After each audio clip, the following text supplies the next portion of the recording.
Are we going to start on time in 1 minute or a bit later? The other panelists are reaching the room.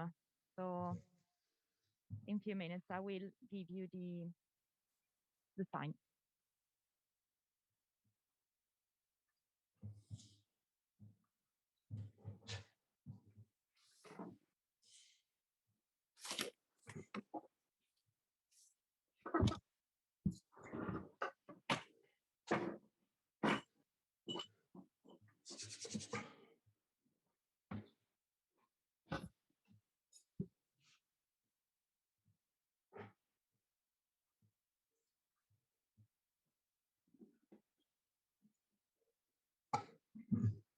Azza, I think they want us to be a little bit more backwards because they are going to put a frame around us of some kind. So they don't want to cut your head.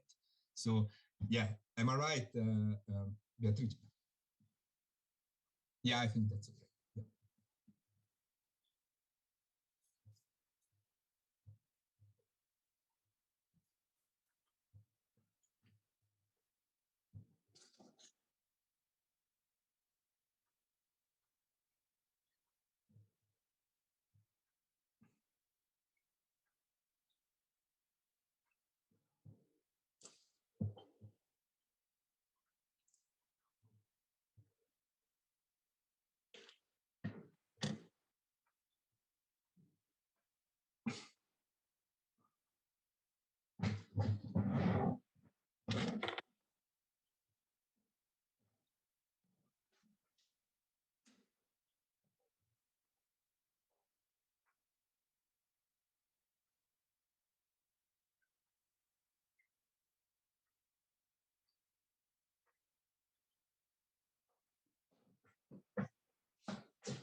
Good morning, everyone. I'm Fabio Petito, the head of the ISPI program on religions and international relations, supported and developed over 12 years in collaboration with the Italian Minister of Foreign Affairs and International Cooperation. I'm speaking to you from the United Kingdom, where I teach at the University of Sussex. I'm delighted to welcome you to this panel on religion-government partnership for a new policy of Mediterranean unity under the title Seeds of Hope. Let's leave aside the prophets of doom for the time being. We had hoped to have a fully in-person panel, but we are running it in a hybrid format because of the well-known situation. And I'm running it with my friend and colleague, Fadi Daou, the co-founder and policy advisor of the Adian Foundation, who will be moderating it with me from Rome. Hi, Fadi. Morning to you in Rome. And glad to see you and looking forward for this highly interesting panel. In the continuity of our last year panel on human fraternity and inclusive citizenship. So looking forward for the discussion today. Thank you, Father. Wonderful. In fact, today, we want to move forward the conversation we had last year at Rome Med, and that resulted into the publication of a recently released report That doesn't work very well with these sort of things. Anyway, but you all have it in Rome, a report on human fraternity and inclusive citizenship, interreligious engagement in the Mediterranean. In this report, we argue that against the sometimes gloomy picture of Mediterranean disunity, conflict, and instability, the most powerful counter-narrative, to use the policy language, had come from two religious leaders, Pope Francis and the Grand Imam of Al-Azhar, Sheikh Al-Tayeb, who signed in 2019 the historical document on human fraternity. This unprecedented interreligious initiative has scattered seeds of hope for unity and opened a new era of interreligious dynamics that policymakers, it's our argument, need to take seriously and engage with. Today, policymakers around the world increasingly recognize that religion can be part of the solution and a strategic resource for diplomacy, peace building, the strengthening of human rights, and advancing of sustainable development. Religious engagement is emerging as one of the most promising fields of policy thinking and creative practice, in which government and international organizations are working collaboratively with religious actors to achieve common goals. But how can the foreign policymakers and religious actors amplify the growth of these seeds of hope for Mediterranean unity scattered by this new era of interreligious engagement and the vision of human fraternity? How can new innovative government-religious partnership realistically contribute to a more inclusive and peaceful Mediterranean world? To help navigate this question, we have a fantastic panel that I want very briefly to introduce you. First, we have Azza Karam, the Secretary General of Religions for Peace. Then we have Monsignor Miroslaw Wachowski, the Undersecretary for the Relations with States of the Holy See. Then we have Dr. Noemi Di Segni, President of the Union of Italian Jewish Communities.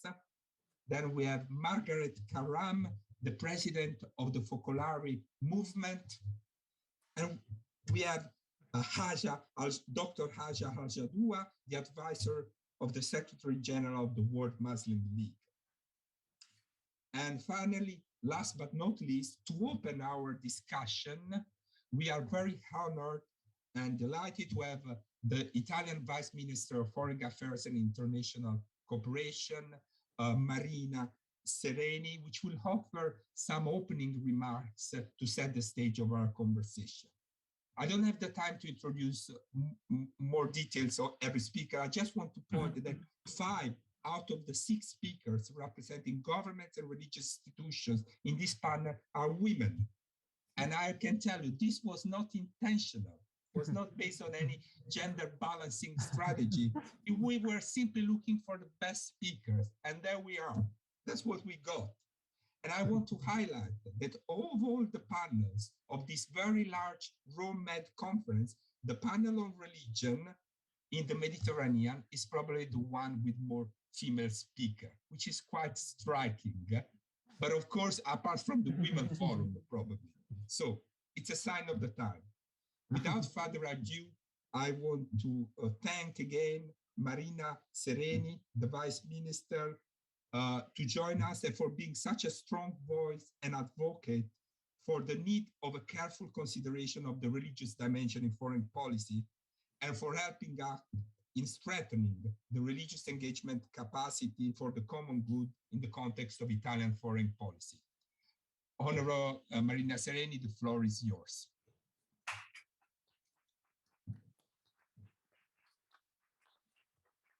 Thank you. Thank you for Professor Petito. Thank you very much. Good morning, everybody. Undersecretary Wachowski, Excellencies, dear participants.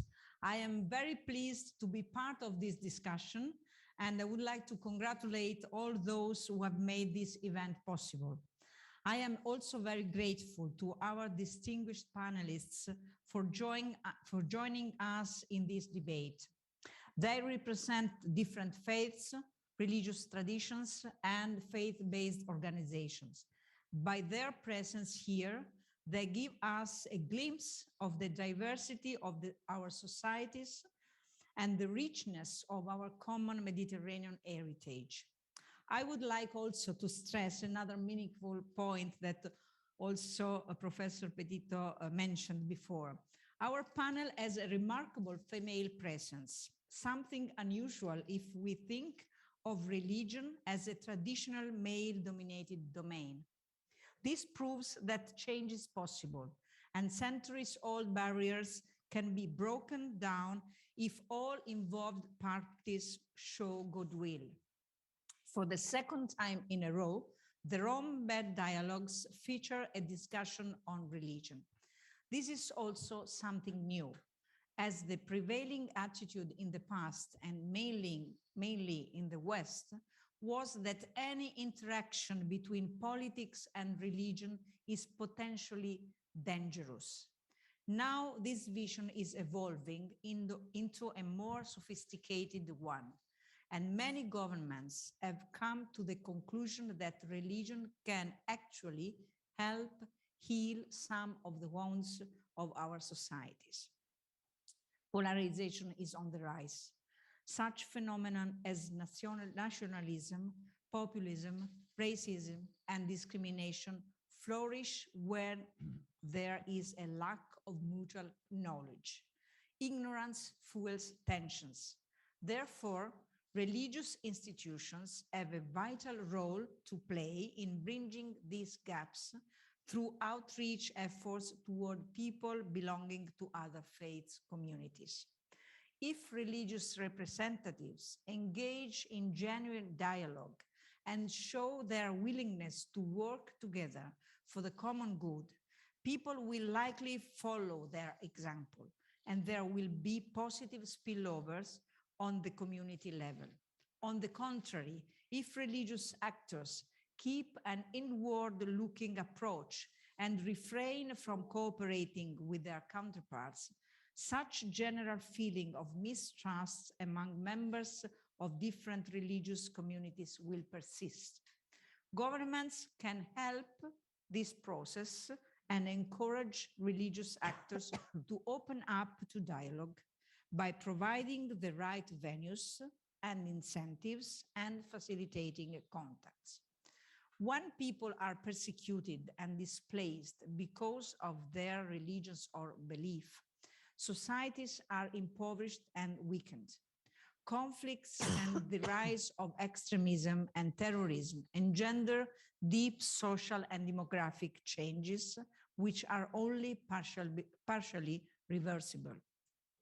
The crimes committed by Daesh in Syria and Iraq, just to quote a tragic and outstanding example, have left deep scars on those societies.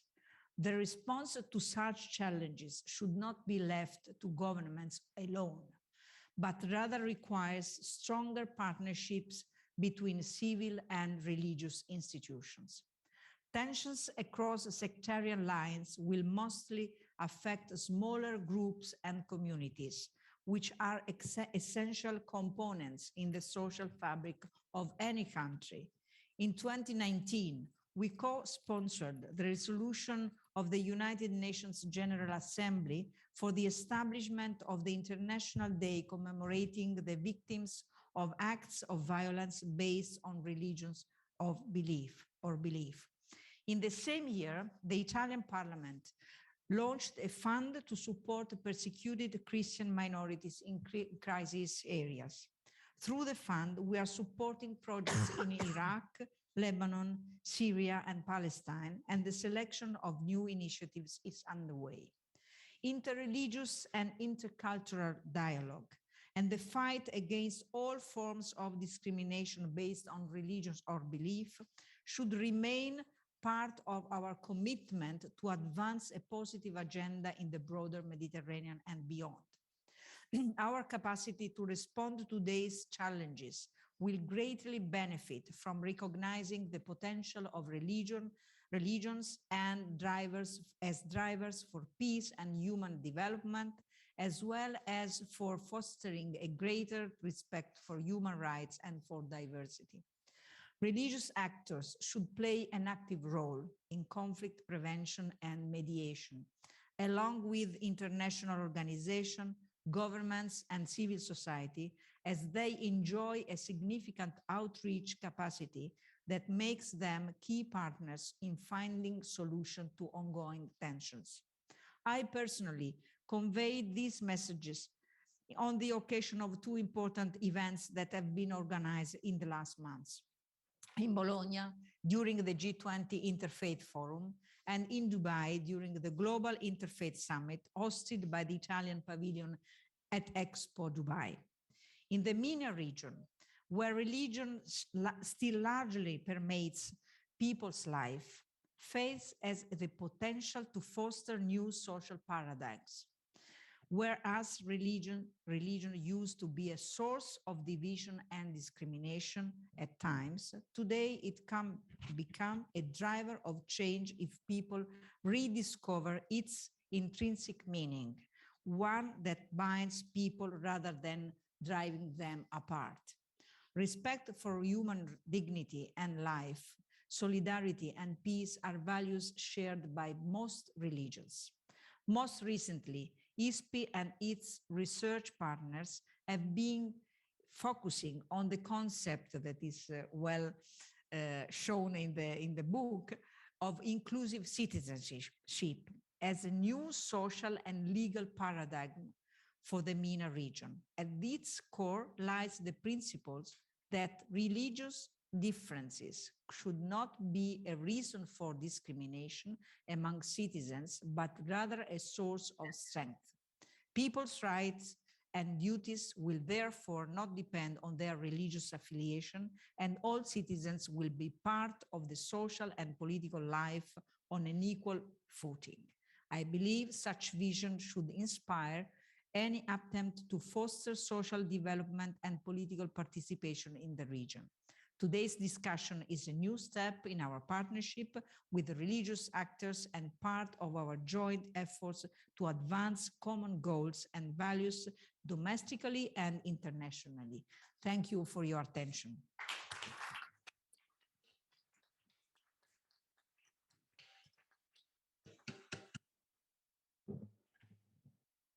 Thank you very much, Vice Minister Sereni, for some very insightful remarks, which sets the stage for our conversation. And we now move to the roundtable panel discussion. And I just want to open it by reminding that this year seen a number of events like the withdrawal from Afghanistan or the 20th anniversary of 9/11 seem to signal that we are at the twilight of an era of 20 years crisis, which has affected the Mediterranean region very much, leaving it arguably much more unstable, polarized, and fragmented than it was 20 years ago, unfortunately. Now, my question is, given the seriousness of this crisis of disunity in the Mediterranean, with many of the things that also the minister mentioned in populism, the migration challenges, the extremism, the challenge to freedom of religion and belief, and the continuing antagonistic narrative of the clash between the North and the South. The question is, can religious leaders and community be even more active, involved, and how in the discussion that to stretch the imagination of the possible alternatives to build a peaceful society and foster fraternity in this region? And with this broad question, I'd like our first speaker, Azza Karam, which is leading one of the most important interreligious organization in the world, Religions for Peace, and has a huge experience as a pioneering in this field of religion and foreign policy through her engagement as a United Nations official for many years. Azza, the floor is yours. Professor Petito, Fabio, and colleagues, especially my good friend Fadi Daou, thank you so much for hosting this opportunity again. And sincere thanks to Vice Minister Marina Sereni for her brilliant presentation, which actually leaves very little to be said. So I'm struggling here to think of exactly how best to answer what I believe her presentation responded to very beautifully. A couple of points, perhaps. Thank you, Fabio, for very much for bringing the issue of the legacy of Religions for Peace, the institution I have the privilege to lead, precisely in the arena of multi-religious peace building, peacemaking, and social cohesion. Just as the United Nations has member states or governments, Religions for Peace has member religious institutions and faith communities around the world. And this is not something that was just created recently. This is something that's been around for 50 years. The very same commitment it took to build the United Nations was what drove the impetus for faith leaders from around the world, representing everything from the Holy See to our various indigenous communities around the world, everything, every range of faith, to come together with a determination, not only to be able to convene and to speak as one community of faith leaders, each distinct and yet united in the quintessential understanding that faith is the most important driver for peace. That there isn't much beyond that. But not only there in that understanding, but in that desire, willingness, and determination to actively work together. In doing what? In serving their community's needs. It's not odd when we understand that at least a quarter of the social services around the world as we know them today we call them development, the education, health, nutrition, sanitation, peace building itself in terms of mediation and negotiation is actually the oldest business of religious institutions and faith communities. Long before governments as we know them today, we had empires which were religious in nature, which had to coexist. So as many of our religious leaders often remind us, you speak of diplomacy, they say, coming from Catholic, Protestant, Jewish, Hindu, Buddhist, as you speak of diplomacy, we are the oldest diplomats that existed. Our institutions are the oldest institutions known to humankind. So there is a legacy of this area of, for lack of a better word, of healing, as Vice Minister Sereni referred to. But we also have a legacy of war and conflict between the different faith traditions. But I'm arguing that that's even not the most important thing. There's a legacy of conflict within different religious traditions. And I think one of the most resounding things of the Human Fraternity document, and the two men who came together, one from representing the Catholic world, one representing the Sunni Muslim world, those two men who came together were attempting to bridge a divide, which was not the first time. We must understand that this was not the first time that the Catholic or the Christian world and the Muslim world came together and sought to interact in a socially cohesive space. On the contrary, history is replete. From the time we know of Christianity, from the time we know of all the faith traditions, history is replete with many such examples. So I think it's important to bear two things in mind. The first, very, very quickly, is that we don't need to reinvent the wheel. We simply need to look at the examples of religious coexistence that are in presence around us and have been for a long time. And then we have to look at the successful examples that a government like this government of Italy that has been very actually pioneering at the European stage of supporting discussions and conversations and interactions around religion, and rather uniquely so. But we have to look at the examples of how this government and many others have already partnered with different religious communities. And the irony of the situation is that the very same forms of education and health, public health that we see today would not have been possible if there hadn't been an active collaboration between different government agencies and different religious institutions and organizations. The trick, however, is not whether religions can heal. And it has to be religions in the plural, Fabio. It cannot be a religion. There's no such thing as religion. The issue should not be whether religions can heal, but how the multi-religious collaboration is healing. And we know very well that in confronting the COVID disaster, public health disaster, and confronting the climate change that we are facing today, if the religious institutions were not already serving at 1,000%, we wouldn't have been able to do, because they're the first humanitarian responders. So it isn't about, oh, are they working to collaborate together? No, the question is, are they working together? Are the religious institutions actually able to work together? Now, from the history of Religions for Peace, we can tell you, yes, absolutely they are. But from the history of Religions for Peace, I can also tell you there are some very serious challenges to this, because religions today are also involved in religious nationalism.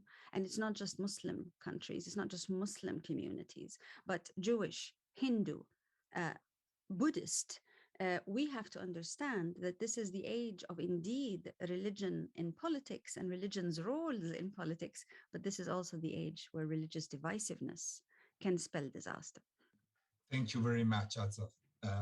And I would like to pass the floor to Monsignor Wachowski, which I understand has just passed to the Rome Med Conference the message of Pope Francis. So, Monsignor, the floor is yours. Thank you very much for invitation and for the opportunity to participate in this really interesting debate. The Holy See has always aimed to promote peace and unity among nations through both its bilateral and multilateral diplomatic activities. Such a goal also clearly applies to the Mediterranean region, which is with its particular challenges, which is the heart of our discussions today. Religious leaders have an important role to play in peace building, security, and fraternity. In the first place, religious leaders, in adding to carrying out the duties incumbent upon them in their religious competencies, have the obligation to promote no violence. While these obligations might not be executed in the same way by all religious leaders, as a whole, religious leaders are generally more cognizant and engaged in this dimension of their leadership. Pope Francis does not spare an opportunity to promote these principles. On more than one occasion, he has repeated that the name of God can never be used to justify violence and conflicts. To do so would not be true religion, but the manipulation of religion for malicious purposes. The Holy Father has addressed the role of religious leaders in his encyclical letter, Fratelli Tutti, and I quote here, "At times, fundamentalistic violence is unleashed in some groups of whatever religion by the rashness of their leaders. Yet, the commandment of peace is inscribed in the depths of the religious traditions that we represent. As religious leaders, we are called to be true people of dialogue, to cooperate in building peace, not as intermediaries, but as authentic mediators. Intermediaries seek to give everyone a discount, ultimately, in order to gain something for themselves. The mediator, on the other hand, is one who retains nothing for himself, but rather spends himself generously until he is consumed, knowing that the only gain is peace. Each one of us is called to be an artisan of peace by uniting and not dividing, by extinguishing hatred and not on holding on to it, by opening path of dialogue and not by constructing new walls," end of quote. In this respect, the Holy See is certainly aware that religion and religious sentiments of people cannot be ignored or pushed to the side as a secondary consideration. Respect for the fundamental right of freedom of religion has rightly been considered as a litmus test for the healthiness of a society. Understanding and respecting other religions and building ties between religious leaders and civil authorities are indispensable for a peaceful coexistence among a diversity of peoples. While acknowledging the fact of cultural and religious diversity is important, it would appear even more fundamental to equally among all peoples to, for a peaceful coexistence among diversity of peoples. And while acknowledging the fact of cultural and religious diversity is important, it would appear even more fundamental that equality among all peoples must always be respected. Before being part of a particular culture, society, or religion, we are all members of the same human family, of the same human nature. Negating this reality in others creates effectively, diminishes the same reality in ours. The Holy Father's encyclical letter Fratelli Tutti promotes the goal of peaceful coexistence by encouraging the mutual respect among persons and recognizing the other as a brother and a sister rather than a stranger or an enemy. This includes all, migrants and refugees as well. Until we acquire this level of mutual understanding and respect, it will be difficult, if not impossible, to overcome the difficulties and crises faced by the international community, and in our case, those that challenge the Mediterranean region. Another important component of fostering dialogue— Monsignor Wachowski, yes. Thank you very much. Because I'd like to give a second round, opportunity of a second round of intervention. Thank you. Time, unfortunately, is run. You will have the opportunity to continue your intervention, but I'd like to pass the floor to Dr. Noemi Di Segni. And sorry, but the situation is such that we need to try to stick to 3 minutes for the first round if you want to have a second one. Thank you. So thank you. Good morning, Honorable Minister Sereni and speakers and friends. Thank you for highlighting the role of religions as part of the decision-making process of governments at national, regional, and international level. So at this first round, maybe I will focus, generally, I just want to share 3 sets of ideas. How we can share initiatives and situations among religions, so how we do together to address and face the situation that is the society within which we live. And then how we relate to each other among religions and what can government do for us and together with us. So for the first set, I would just wish to mention, of course, the backstage of this discussion, as was already mentioned, is an increasing anti-Semitism, racism, hate, and I do not need to go back to the list of all these tragical situations that we live. So we give it as a set in front of us. What can we do together as religions, bringing our religious value for the benefit of civil society, and in a very pragmatical way, not, of course, just telling our dreams for a topical peace. So first of all, transposing the concept of community. Among religious people, we live not only in our families, religion is not our personal life, but we do it in a community. And a community gives a reference place where people can meet, where young people can meet. And this concept of community, of another layer where we can live in and refer to and live our life, I think is a concept that needs to be built also for civil societies in neighborhood, in different situations. Of course, we cannot here develop all the concept in a detailed manner. Transposition of the concept of tradition, family life as a safe area where young people, especially our children, can live in, instead of just relating to each other in a very disaffectioned way, maybe through values, tradition, happy life, family with tradition, as Hanukkah, and this is the holiday we are just celebrating now. It gives people a spiritual life, which adds and gives energy and a way of addressing our daily life.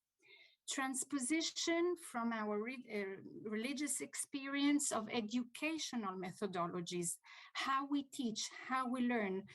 Jewish people have always been able to study, be alphabetical oriented, never had analphabetism, and this is part of power of society, education and not ignorance.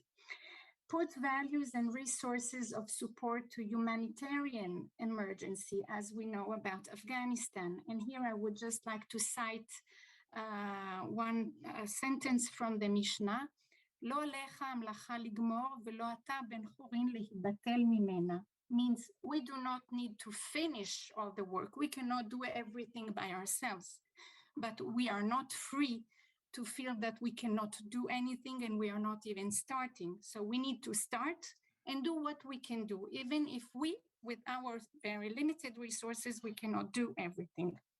Thank you very much, Dr. Di Segni. I think on this sentence, there was a very good moment to pause. And I'd like to give the floor to Margaret Karram, which we are delighted to have. Margaret, as a Catholic Palestinian Israeli citizen leading a Catholic movement, we really look forward to hearing your views. Thank you. Thank you for this invitation. I'm really happy to be here. I believe that the conference of this kind are indeed, and the topic of our panel are of great source of hope, not only for the Mediterranean, but also for the whole world. People, states, even continents have become more and more interdependent, and the history we're living teaches us that we cannot go backwards. This is why I wouldn't divide the Mediterranean region only into North and South, because it is far more complex than that. Just as yesterday, when Pope Francis arrived in Cyprus, he stressed that the Mare Nostrum, as the Latin called it, is the sea of all those peoples who bordered it, in order to be connected and not divided. I think that this is the true identity of the Mediterranean area. We have been, as Focolare, present in the Mediterranean region for more than 50 years.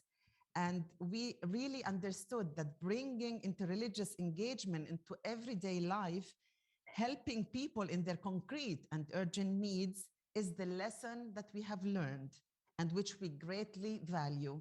Because I believe that high-level strategies do not have a major impact at ground roots level. I would like to give you just two concrete examples about our community in Lebanon and Syria that have been doing in the past 15 years. We are talking about countries that in different ways and for different reasons have been going through an enormous economic and political crisis. In Lebanon, contacts with Muslims as well with Druze have multiplied throughout the years. During 2006, we have hosted hundreds of Muslim families in our centers.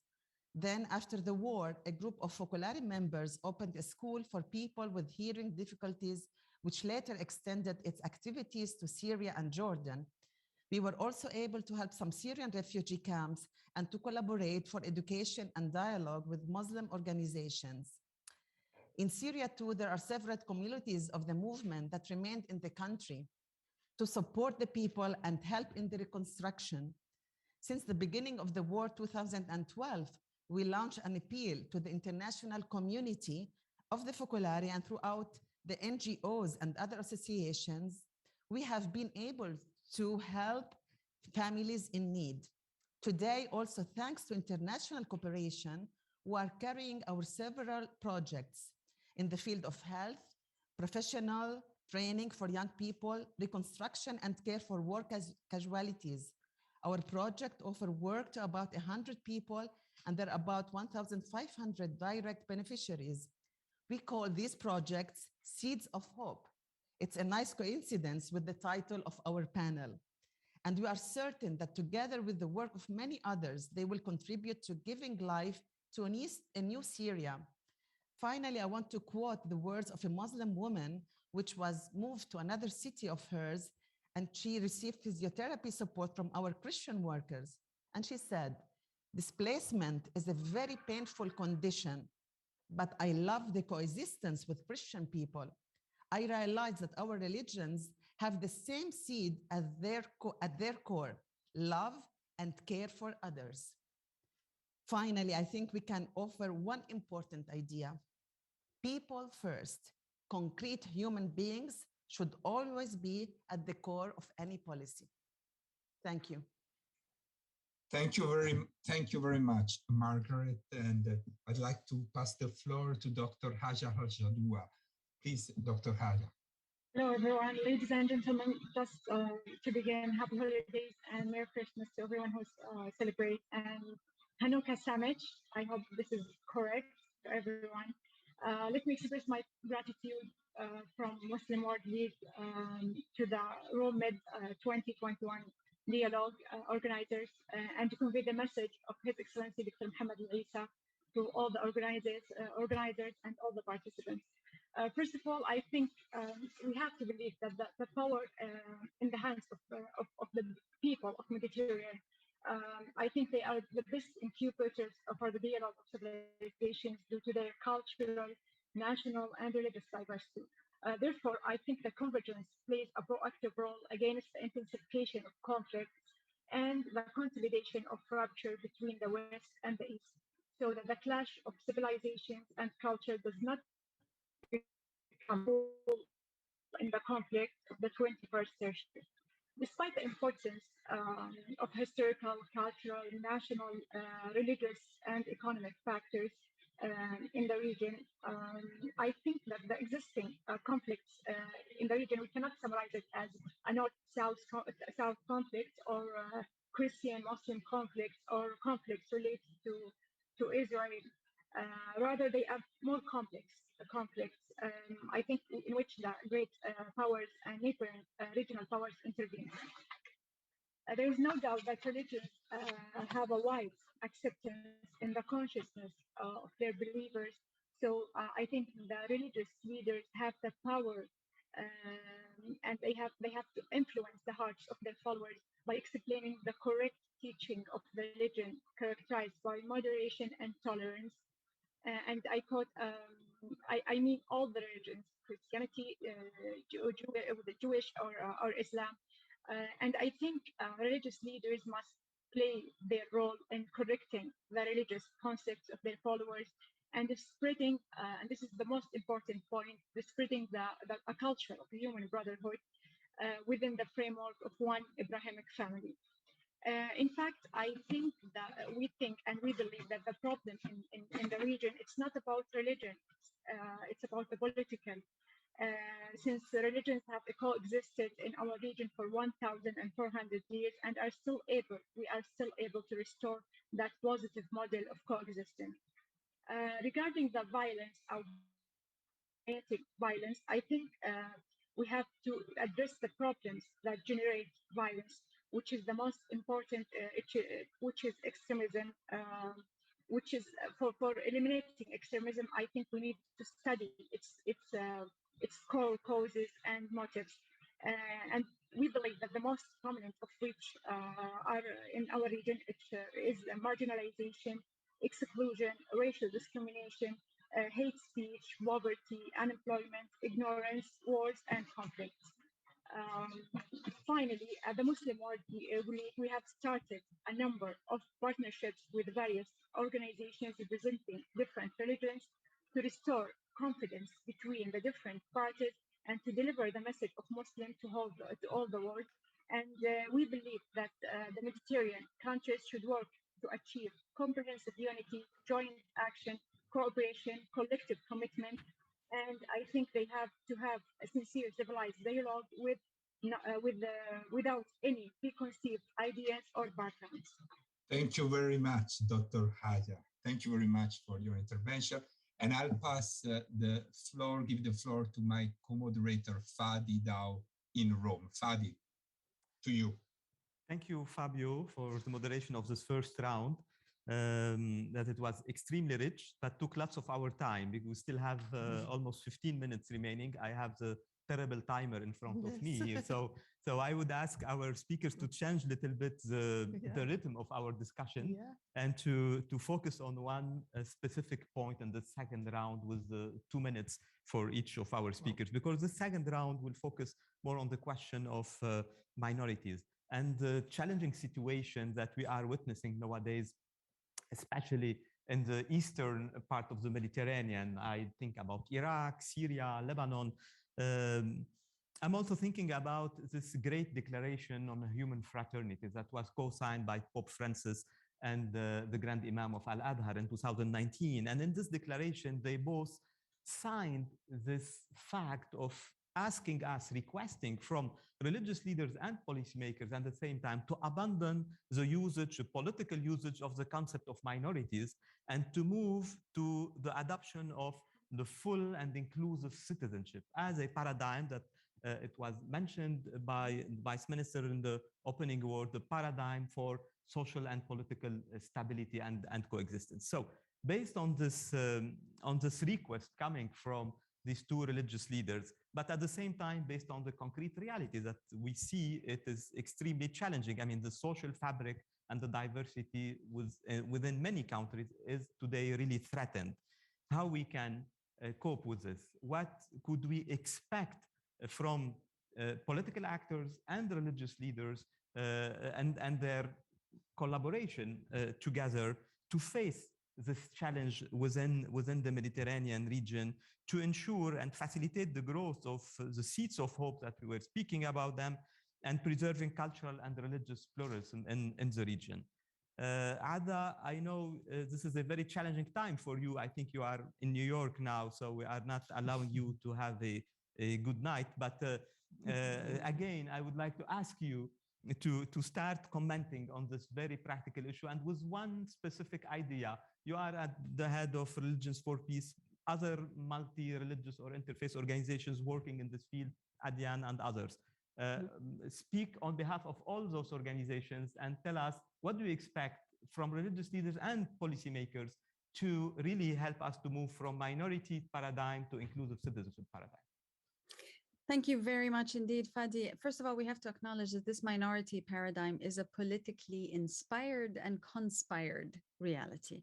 We do not and we should not think of numbers. This is something that the women's movement around the world has already been saying for a very long time indeed.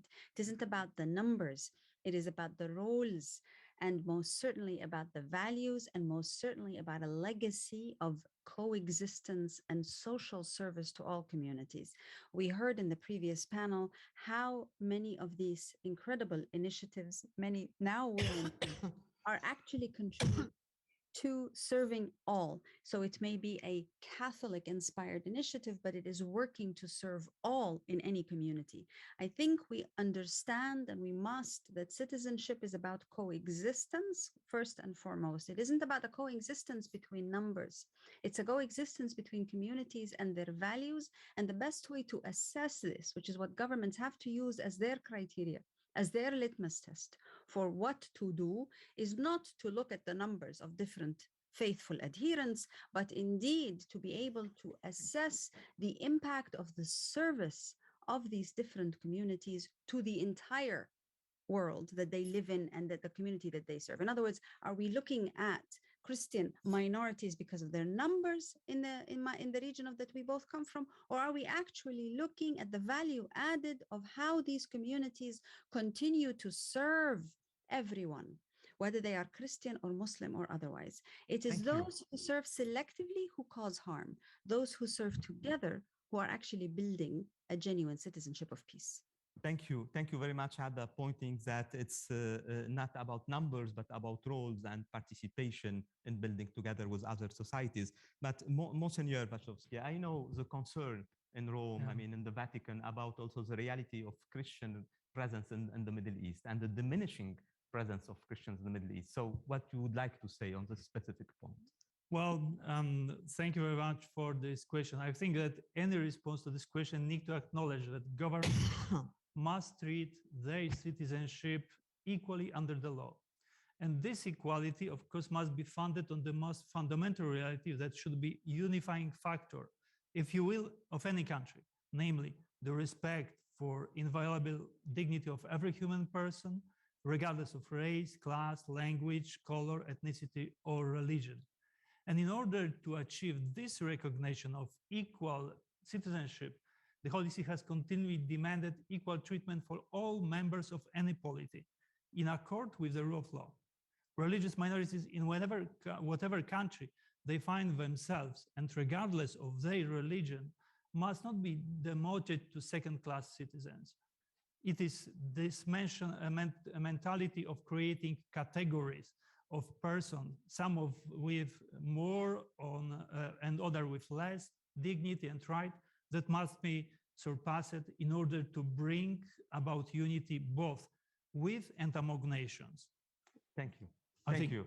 This is very, very clear insistence, I would say, from the Vatican on the equality between all citizens, with all the related implications to this. I would like to ask you now, President Noemi. I think the Jewish community, especially in the diaspora, know very well the reality and the cost of being minorities within society. So, and you said in your first statement that we are not allowed to resign in face of challenges we have in the society. So what you would like to say at one point about this question of moving from minorities to real inclusive societies? Yes, and I speak exactly because it's 2,000 years of being able, on one hand, to continue our religious life, but being part of society. And especially in the relationship with government, I think there needs to be a call for consistency.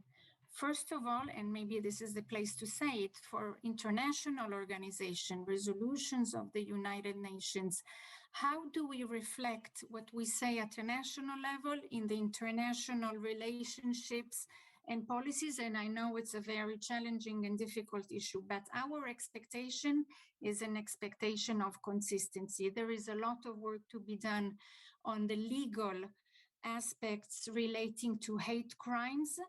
This is at all levels, and I think we need to do it also with a lot of sincerity and being able to take upon ourselves, but I speak for the majority, for the religions who reflect the majority of the country, of what is the past, and take responsibility for past persecutions, to, even if it's not the people of today, of course, to be able to build the future. And especially for governments, I go back to the issue of education and culture, because we cannot address only the legal specific intervention and the criminal offenses, but educational systems. Example, how do we teach religion in schools?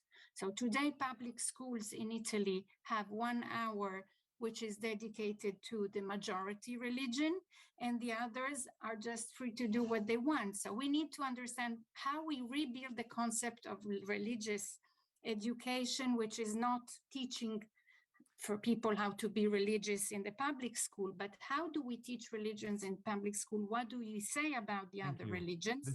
This is a key point, definitely education, religious literacy, education about of course, it's diversity.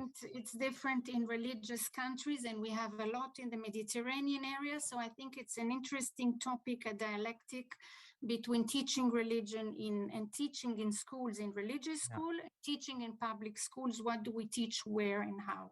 Crucial question of education about religion. Thank you so much. And now I will move again to Margaret and the experience of Focolari. You mentioned in the your first speech, Syria, Lebanon, the activities that are being done there by the Focolari movement. What you would like to say about, I mean, this practical also concern about the Christian presence in these countries?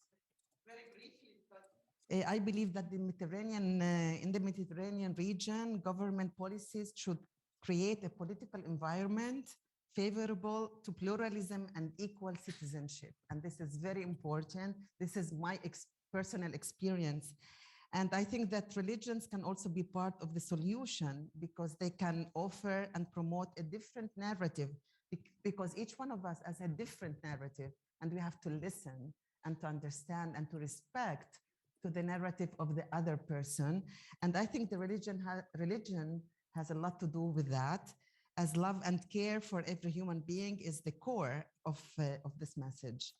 Religions have this natural ability to network, to draw people together into a space where we can plant seeds of peace, seeds of hope, and we can watch them flourish. That's what I believe. Thank you. Thank you. Thank you so much. This is a message of hope. Yes. That you are sharing with us. And I will go now to Dr. Haya, speaking on behalf of the Muslim World League. I many times heard the Secretary General, Dr. Al Isa, insisting on the needs of implementing inclusive citizenship globally and also starting by the Middle East. So what you would like to share with us on this specific point? Yeah, first of all, I think we believe in NWL that the religious security is the most important security, not for minorities, even for residents, citizens, or refugees, for everyone. And I think the religious leaders must make their call to ensure the freedom of belief and the practice of religious rights for this minorities. And as well as I would like to mention that we have the Charter of Mecca, and we are working. It's been like 2 years. We are working now to activate the terms of Charter of Mecca and to translate it into programs and initiatives in a modern spirit to reach the young generation. As well as I wanted to add that we believe that the problem in the region, it's not about the majority oppresses the minority. Sometimes it's the opposite. It's the minority oppresses the majority, as we see in the conflict in Syria. So I need to add that we need to address the religious leaders. They have to play their role to address the religious followers, to help them to integrate more in any circumstances with different cultures and different societies. Thank you so much, Dr. Haya. And so let me conclude with a few minutes remaining this excellent panel we had within the ROMED dialogue by quoting again the Vice Minister Sereni. You said at the beginning that barriers can be broken down, and you were asking also religions to contribute by breaking down barriers and by playing a mediation role also within our society. I think this panel represented this willingness, let's say, of religious communities to cope with political actors and to engage in peace building in the Mediterranean region and globally, and also within each of the mentioned societies and countries. I would adopt what was said by almost all our speakers in this panel, that inclusive citizenship should be the new paradigm for social and political coexistence within our countries. And this would require, I think, that we continue this dialogue, this conversation. We did it last year. We are here this year. I hope that it will continue not only once per year through this great event, but in a more maybe structured way, requiring a continuous support from the political actors. I mean, the great support of the Ministry of Foreign Affairs of Italy, but also calling all the countries here represented to be open to this type of collaboration, to support this type of conversation and dialogue, and to structure it as a tool for peace and chance of hope for our societies and for the Mediterranean region. Thank you. Thanks for our speakers, the co-chair, Fabio, and thanks for the audience also. Thank you very much. Thank you, everybody.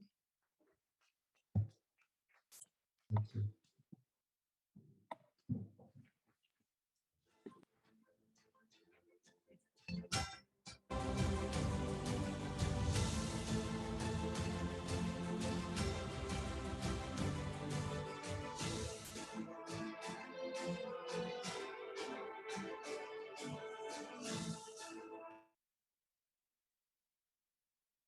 I can hear fine, thank you. Okay, great. Also, Dr. Cleverly is connected, great. Good morning, Dr. Cleverly. Theater. Buongiorno. Buongiorno. Okay. We will wait for Minister Guerini and also for Dr. Zae, and we can start.